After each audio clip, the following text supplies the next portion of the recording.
Alors, c'est parti pour compléter le document Histoire 13 avec le titre L'entre-deux-guerres. L'entre-deux-guerres. Donc, on se retrouve avec un mot composé qui prend un S puisque c'est deux guerres, alors qu'il est au singulier puisque c'est l'apostrophe. Voilà, c'est une bizarrerie, mais c'est comme ça. Premier paragraphe, une France dévastée. Donc, vous l'avez compris, la guerre a été terrible.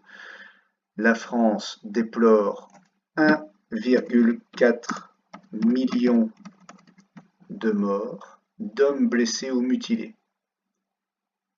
Des régions sont dévastées par les bombardements.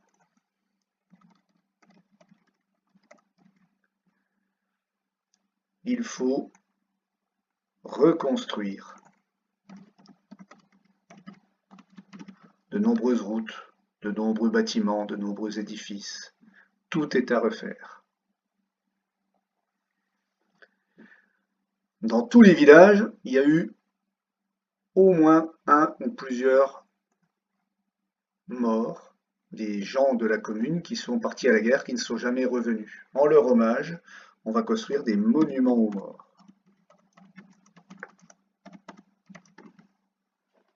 Tous les villages de France, toutes les villes de France ont un monument aux morts, tellement il y a eu de poilus disparus.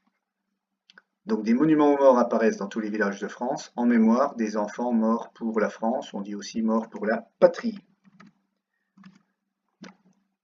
Et pour rendre hommage à cette immensité de poilus, eh bien on a fait une tombe symbolique qui se trouve sous l'Arc de Triomphe à Paris. C'est la tombe du soldat inconnu.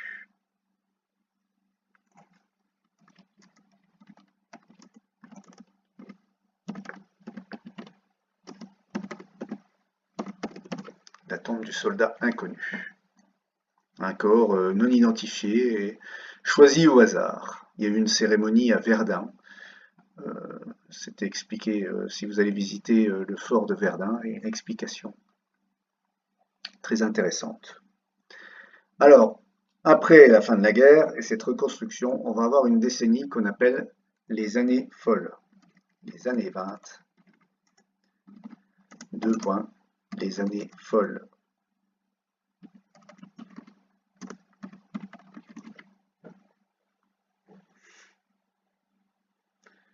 Le nombre d'automobiles augmente.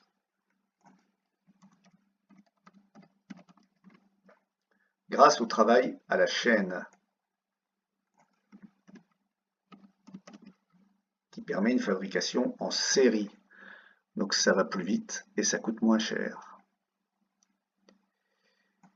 L'électricité et le gaz sont de plus en plus utilisés. Donc les Français, parallèlement à ça, découvrent également le cinéma, qu'il va y avoir des stars du cinéma, et la radio. Il va y avoir des vedettes de la chanson, notamment un Français très célèbre à cette époque, Maurice Chevalier, et son célèbre Canotier.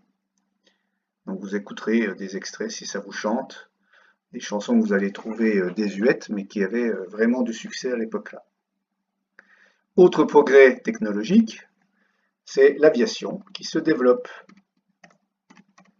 C'est un moyen plus sûr maintenant et on peut transporter des passagers entre les capitales européennes. Et vous avez même vu qu'il y avait eu un record avec la traversée de l'Atlantique par Charles Lindbergh. Voilà pour aujourd'hui. Au revoir et bon week-end.